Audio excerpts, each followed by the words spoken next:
Well, welcome, folks, to this edition of the 700 Club.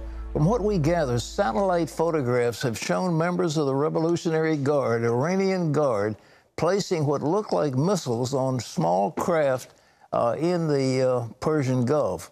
And this may be what triggered the alarm where President Trump was saying all personnel in Iraq need to be evacuated.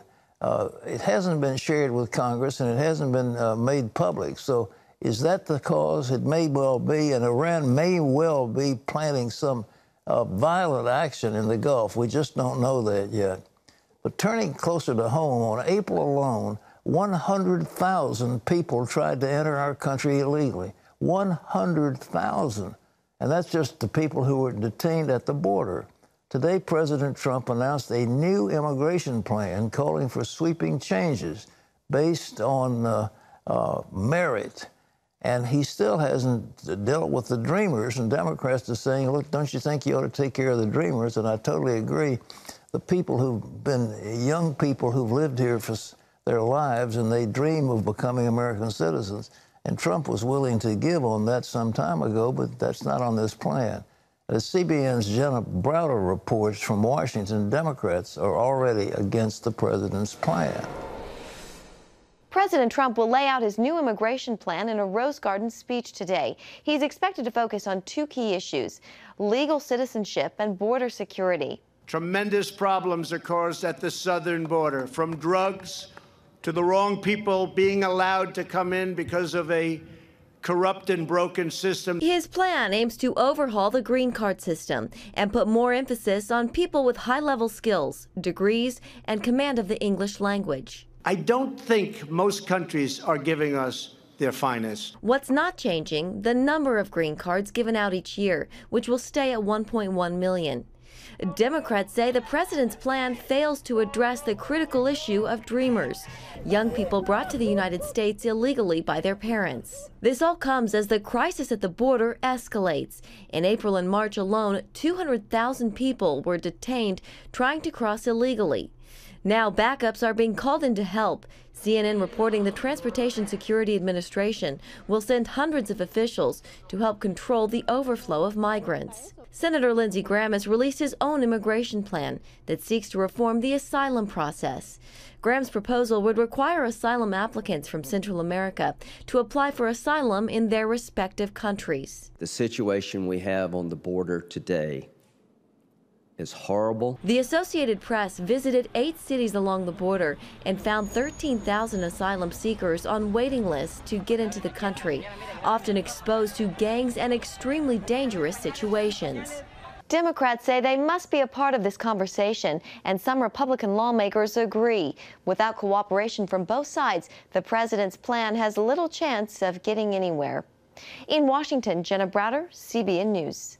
Thanks, Jenna. As I said at the top of the show, in other news, the White House says surveillance photos show Iranian-backed militia loading rockets onto small ships in the Persian Gulf.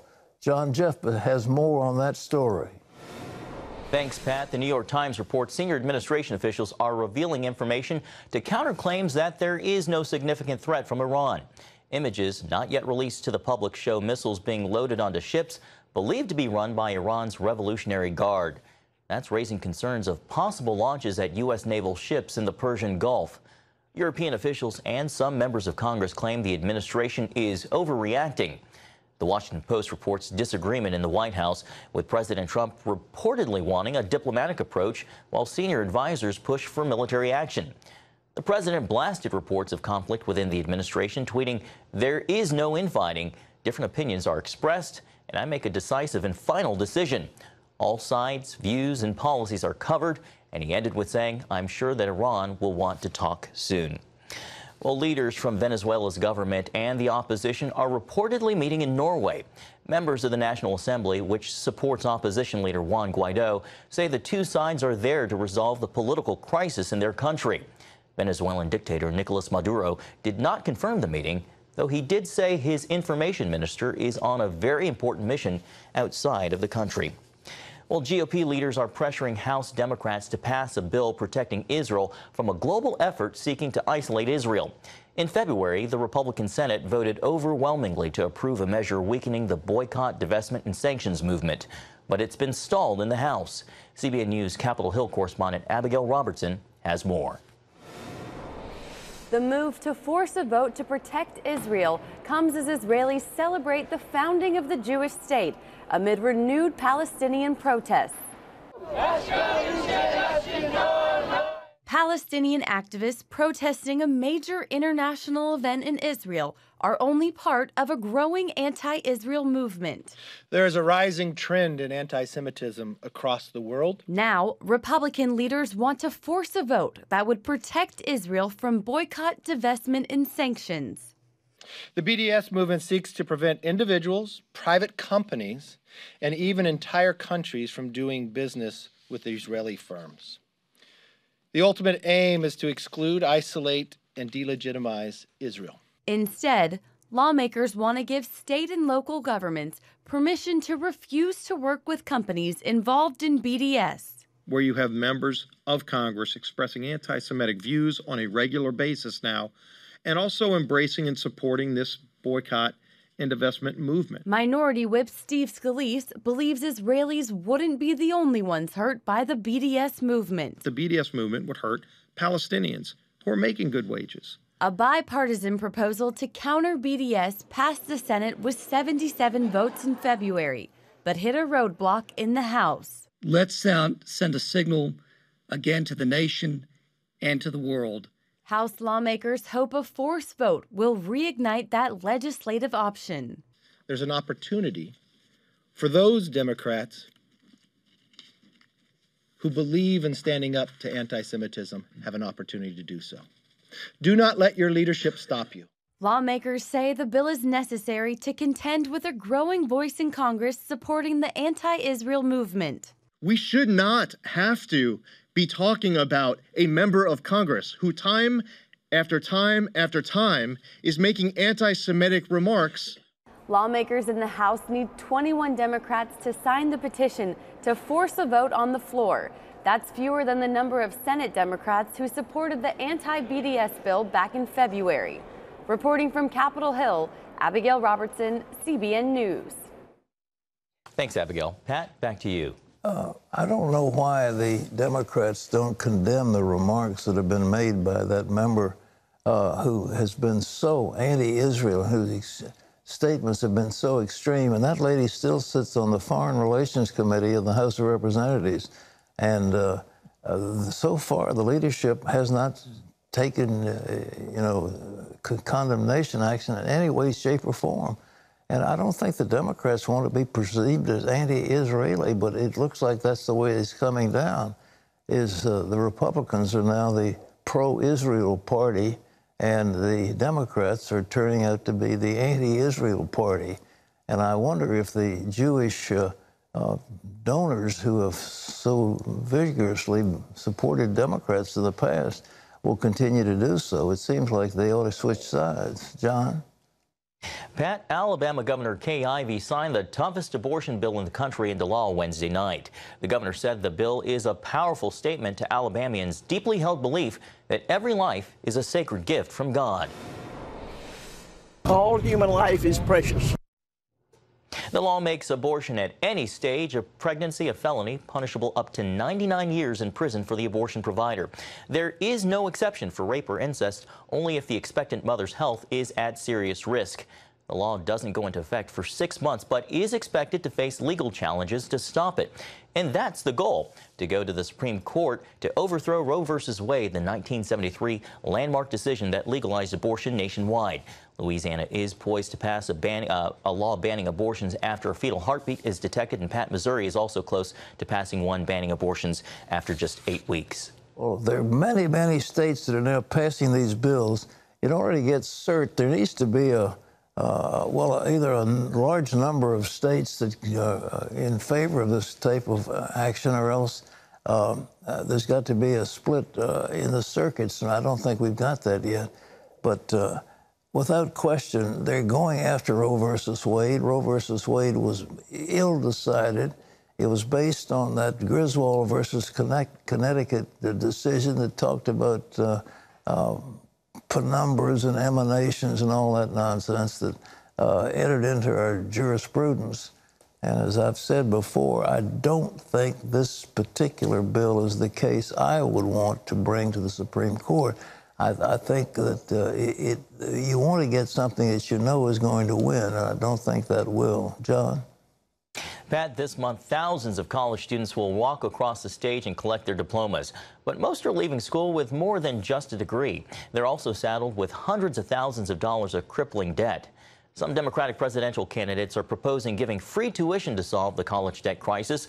As Jennifer Wishon explains, some churches and charities are also stepping up to help.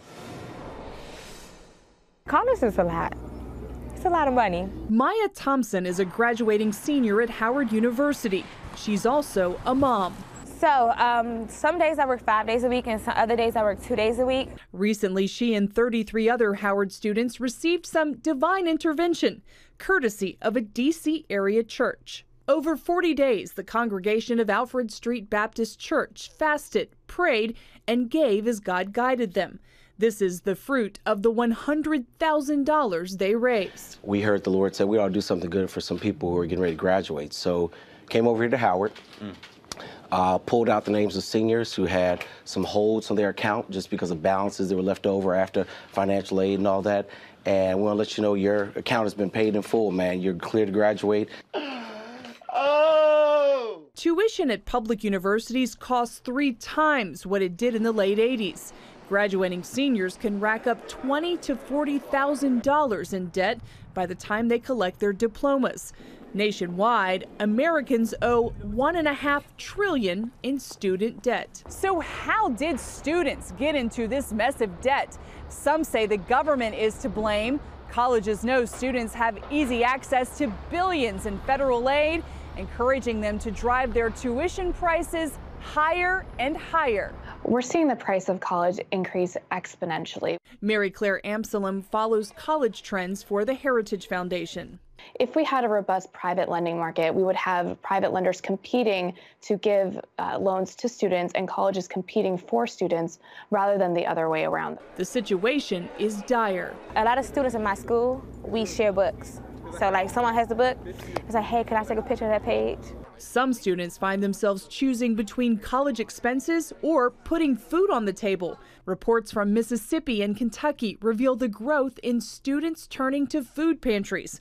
As for Maya Thompson, she plans to return to Howard next year to surprise a student with a gift in the same amount Alfred Street Baptist Church gave to her. I can't wait to put a smile on another student's face next semester. A good deed put in motion by a faithful congregation. Jennifer Wishon, CBN News, Washington. The gift that keeps on giving. Thanks, Jennifer. Pat, back to you. Well, I might say that government loans, and we at Regent University discourage people from taking on large amounts of debt, but some people want that, and the question is how fast can you pay it off?